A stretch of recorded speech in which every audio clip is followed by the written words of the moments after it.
2 বছর কারাগারে থাকার পরে একা একা নির্জনে উনি ভাবতেন মুসলমান তারা 2টা কারণে তাদের মুসলমান তাদের 2 কারণে আজকে অধঃপতন, মুসলমান লাঞ্ছিত বঞ্চিত 2টা কারণে। এর একটা কারণ হলো তারা কোরআন ছেড়ে দিয়েছে। আল্লামা শাইখুল হিন্দ রাহমাতুল্লাহি আলাইহি বলেছেন, যদি তোমরা কোরআনকে ধরে রাখতে পারো, কোরআনের উপর আমল করতে পারো, যদি তোমরা কোরআন তেলাওয়াত শুদ্ধ করে কোরআনের তেলাওয়াত করতে পারো, তুমি কোরআন শিখো নাই, তোমার ছেলে তোমার মেয়ে তোমার নাতি নাতকরকে তুমি কোরআন পড়াও, কোরআনের আমল শিখাও, যদি কোরআনকে ভালো করে আঁকড়ে ধরতে পারো, তাহলে তোমরা দুনিয়াতে পরকালে কোনো সময় লাঞ্ছিত আর বঞ্চিত হইবা না। মিন শুরুরি আনফুসিনা ওয়া মিন সাইয়্যাতি আ'মালিনা من يهده الله فلا مضل له ومن يضلله فلا هادي له ونشهد أن لا إله إلا الله وحده لا شريك له وأشهد أن سيدنا وسندنا وحبيبنا ومولانا محمدا عبده ورسوله أرسله بالحق بشيرا ونذيرا وداعيا إلى الله بإذنه وسراجا منيرا أما بعد فأعوذ بالله من الشيطان الرجيم بسم الله الرحمن الرحيم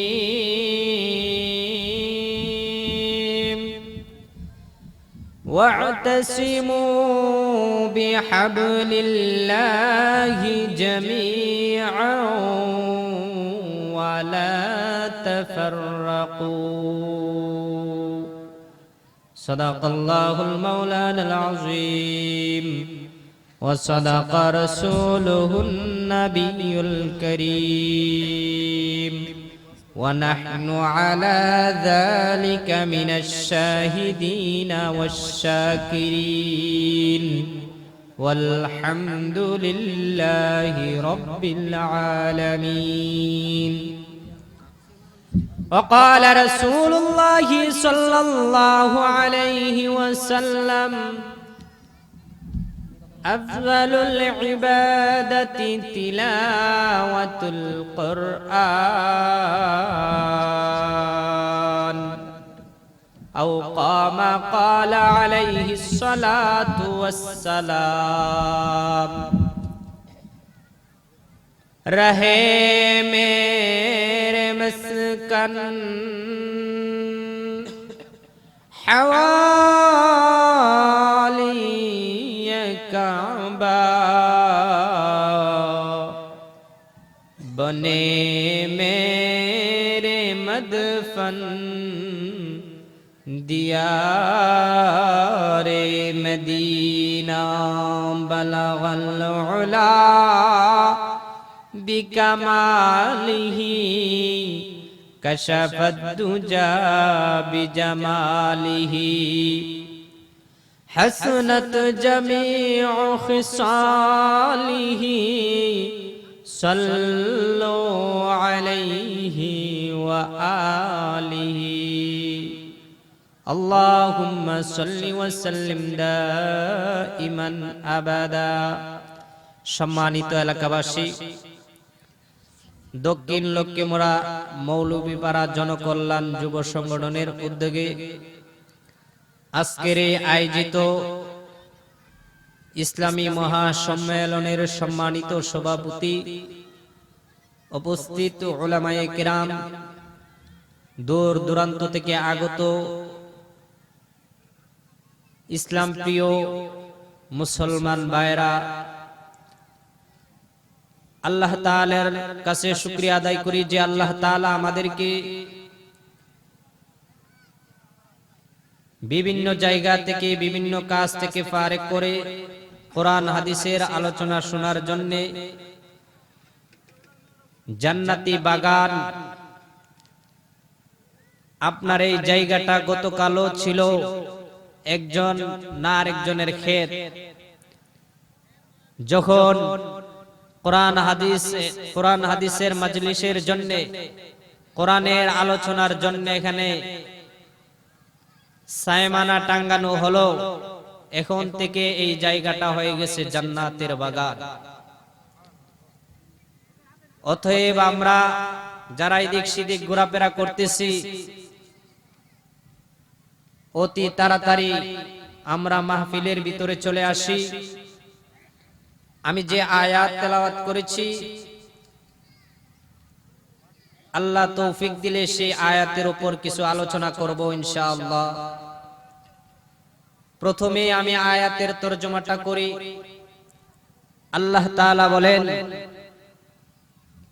واعتصموا بحبل الله جميعا ولا تفرقوا। আল্লাহ রাব্বুল আলামিন বলতেছেন, ওয়াতাসিমু, হে আমার ঈমানদার বান্দা বান্দিরা, হে মুসলমানরা, বিহাবলিল্লাহি জামিআ, তোমরা আল্লাহ তাআলার রশিকে একসাথে সবাই ভালো করে আঁকড়িয়ে ধরো। ওয়ালা তাফাররাকু, তোমরা কোনো সময় বিভক্ত হয় না, পৃথক হয় না, একসাথে আল্লাহর রশিকে আঁকড়িয়ে ধরো। এখানে বিহাবলিল্লাহ, আল্লাহর রশি এর অর্থ কি? মুফাসসিরিনে কেরাম লিখেছেন, বিহাবলিল্লাহ, আল্লাহর রশি মানে আল্লাহর কোরআন। আল্লাহর কোরআনকে তোমরা একসাথে আঁকড়িয়ে ধরো। আল্লামা তকি উসমানী রহমাতুল্লাহি, আল্লামা তকি উসমানী দামাত বারাকাতুহুম, উনি লিখেছেন, উনার আব্বাজি আল্লামা শফি রহমাতুল্লাহি আলাইহি থেকে শুনেছেন, ঘটনা বর্ণনা করতে গিয়ে উনার আব্বাজি বলেছেন যে আমার অনেক আশা ছিল শাইখুল হিন্দ আল্লামা মাহমুদুল হাসান দেওবন্দি রাহমাতুল্লাহি আলাইহি, উনার কাছ থেকে আমি বুখারী শরীফ পড়ব, দাওরায়ে হাদিস পড়ব উনার কাছ থেকে। কিন্তু আল্লাহর কি মহিমা, শাইখুল হিন্দকে আমি যখন মেশকাত পড়ি তখন শাইখুল হিন্দকে গ্রেফতার করলেন, জেলখানায় নিয়ে গেলেন। তারপর আমি 1 বছর অবসর নিলাম যে হুজুর যখন জেলখানা থেকে মুক্ত হবে তখন আমি ওনার কাছে দাওরায়ে হাদিস পড়ব। কিন্তু দেখা গেল আগামী বছরও শাইখুল হিন্দের কোনো মুক্তি হয় নাই। আল্লামা শফি রাহমাতুল্লাহি আলাইহি, উনি আনোয়ার শাহ কাশ্মীরি রাহমাতুল্লাহি আলাইহির কাছে দাওরায়ে হাদিস পড়লেন। 2 বছর পরে যখন মাহমুদুল হাসান দেওবন্দির কারাগার থেকে মুক্ত হন, তখন দারুল উলুম দেওবন্দে আসিয়া উনি একটা গাছের নিচে বসলেন। তখন তার ছাত্রদেরকে সবাইকে একত্রিত করে উনি বলতেছেন, আমি কারাগারের মধ্যে একাকিত্ব জীবন কাটিয়েছি, 2 বৎসর আমি কারাগারে একা একা ছিলাম, নির্জনে অনেক কিছু ভেবেছি। ভেবে চিন্তা করে আমি দেখলাম আজকে মুসলমানরা তাদের অধঃপতনের মৌলিক কারণ হলো 2টা। শাইখুল হিন্দ রাহমাতুল্লাহি আলাইহি বলতেছেন, মুসলমান আজকে লাঞ্ছিত, অপমানিত, তাদের অধঃপতনের মূল কারণ, মৌলিক কারণ হলো 2টা। 1 নাম্বার কারণ, প্রথম কারণ বলতেছেন কোরআন ছেড়ে দেওয়ার কারণ। 1 নাম্বার হলো মুসলমান তারা তাদের কোরআন ছেড়ে দিয়েছে, যার কারণে আজকে মুসলমান তাদের অধঃপতন। বাংলার সমাজে তাকিয়ে দেখেন, মানুষ আজকে লাঞ্ছিত, ভোলাই মানুষ। মুসলমানরা রক্তাক্ত, রোহিঙ্গার মানুষ রক্তাক্ত, কাশ্মীরের মানুষ রক্তাক্ত। মুসলমান আজকে অধঃপতন, এত লাঞ্ছিত, রক্তাক্ত কেন? তাদের একমাত্র কারণ হলো মুসলমান আজকে তাদের মৌলিক যে বিষয়, সেই কোরআন তারা ছেড়ে দিয়েছে। আল্লাহ বলতেছেন কি, বিহাবলিল্লাহি জামিআন ওয়া লা তাফাররাকু।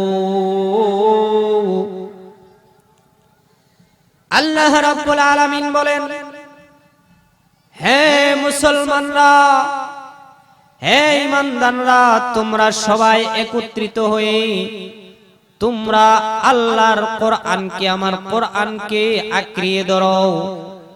যদি তোমরা আমার কোরআনকে আঁকড়িয়ে ধরতে পারো, তাহলেই তোমরা কামিয়াব হইবা। আর যদি তোমরা ওয়ালা তাফাররাকু, তোমরা কোনো সময় বিভক্ত হয় না, যদি তোমরা কোরআন ছেড়ে দিয়ে দাও, কোরআন ছেড়ে দাও, যদি তোমরা দলে দলে বিভক্ত হয়ে যাও, তাহলেই তোমরা সমাজের মধ্যে লাঞ্ছিত, অপমানিত, রক্তাক্ত হইবা।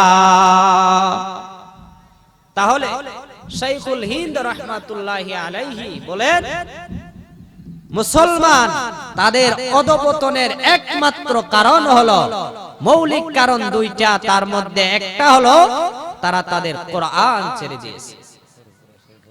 কোরআন কিভাবে ছেড়ে দিয়েছে, তার কিভাবে কিতাবের মধ্যে লিখেছেন, কোরআন 3।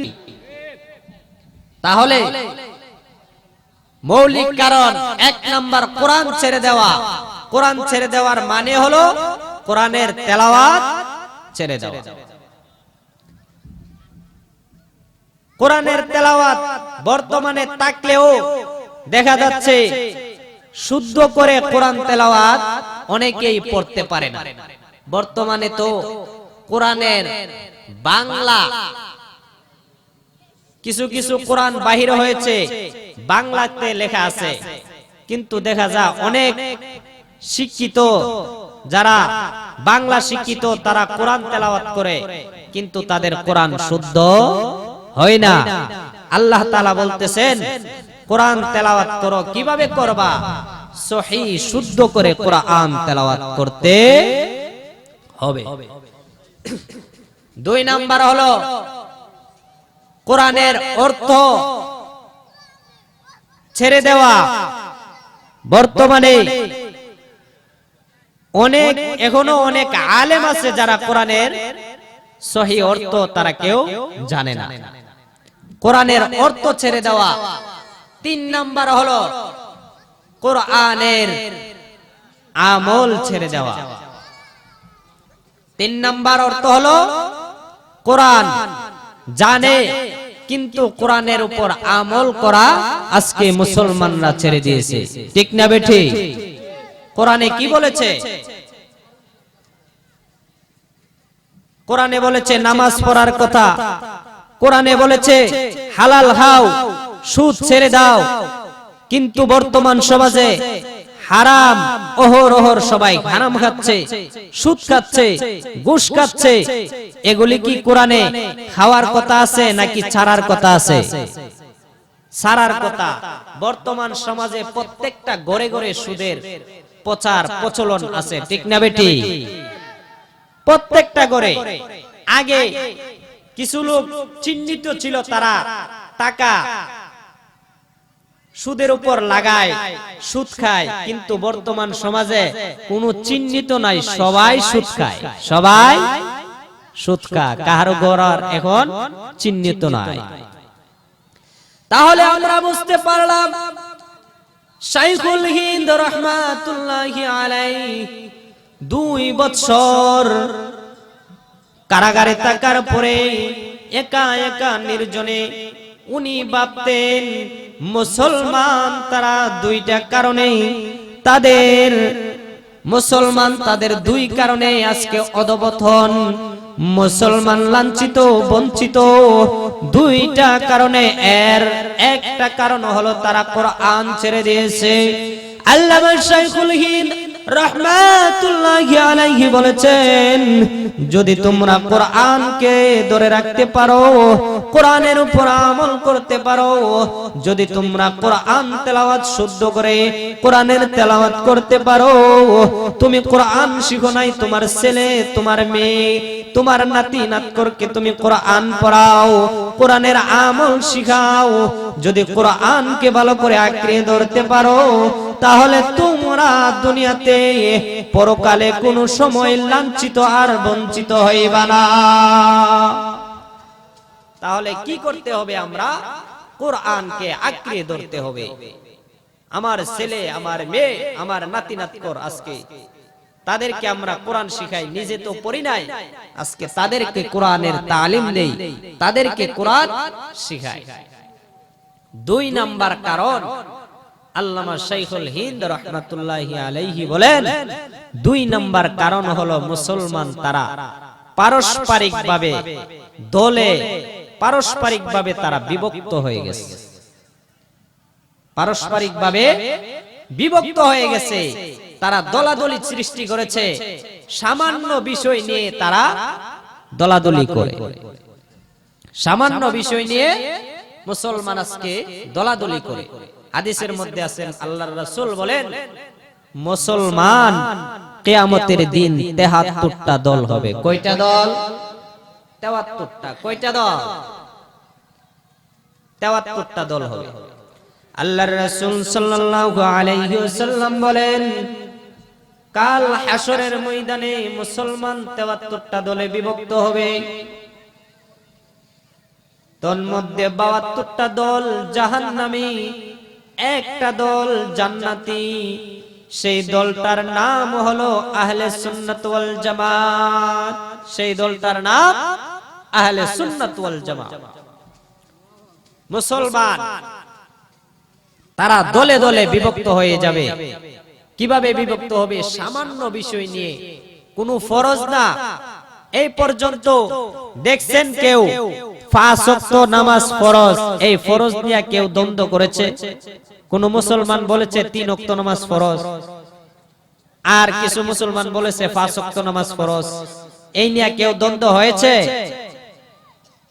নাকি কোনো বিষয় নিয়ে এরকম দ্বন্দ্ব হয়েছে যে কিছু মুসলমান বলেছে নবীর উপর দুরূদ পড়তে হবে, আর কিছু মুসলমান বলে না, নবীর উপর দুরূদ পড়া যাবে না? এরকম বিষয় নিয়েও দলভুক্ত হয় নাই। সামান্য কারণ। কি কারণ? নবীরে কিছু লোক বলে বয়া সালাম দিতে হবে, আবার কিছু লোক বলে দাঁড়ায়া দিতে হবে। এইটা কিন্তু আসলে কোনো বিষয় না। এই সাধারণ বিষয় নিয়ে আজকে মুসলমান দলে বিভক্ত হয়ে গেছে। ঠিক না বেঠি? যত ফরজ আছে, কোন ফরজ নিয়ে কারো কোনো দ্বন্দ্ব নাই। কোনো ফরজ বিষয় নিয়ে কেউ দলভুক্ত হয় নাই।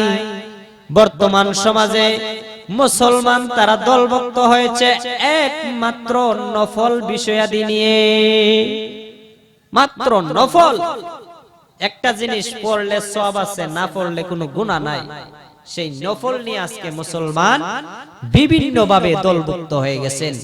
মুসলমান তারা দলভুক্ত হওয়ার সামান্যতম কারণে তারা দলভুক্ত। যাই হোক, আমি যে আলোচনা করেছি, আল্লাহ তাআলা বলেন ওয়াতাসিমু বিহাবলিল্লাহি জামিআ ওয়া লা তাফাররাকু। মুসলমান তোমরা আমার কোরআনকে আঁকড়িয়ে ধরো। মুসলমান আমি যেই রশি দিয়েছি জমিনের মধ্যে, সেই রশিটা হলো কোরআন। এই কোরআনকে তোমরা ভালোভাবে আঁকড়িয়ে ধরো। যদি কোরআনকে আঁকড়িয়ে ধরতে পারো, আমি আল্লাহ তাআলা তোমাদেরকে সেই রশি ধরে টান দেব, তোমাদেরকে জান্নাতে নিয়ে পৌঁছে দেব। সেই কোরআনকে আমরা কিভাবে আঁকড়িয়ে ধরবো?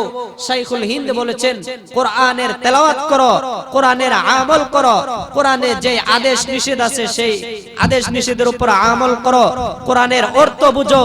কোরআনের তেলাওয়াতের প্রচলন গ্রামে গঞ্জে সব জায়গায় কোরআনের তেলাওয়াত করো, তেলাওয়াতের প্রচলন করো, তাহলেই তোমরা কামিয়াব হইতে পারবা। তোমরা সমাজের মধ্যে লাঞ্ছিত হইবা না, বঞ্চিত হইবা না।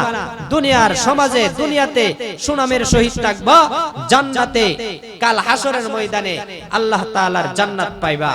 আমরা সবাই আল্লাহ তাআলার জান্নাত পাইতে রাজি আছি তো ইনশাআল্লাহ? সেই জন্য আমরা সবাই কোরআন তেলাওয়াত করব তো ইনশাআল্লাহ? কোরআনের উপর আমল করব ইনশাআল্লাহ? আল্লাহ তাআলা আমাদেরকে কোরআনের উপর আমল করার তৌফিক দান করুক। ওয়া মা আলাইনা ইল্লাল বালাগ।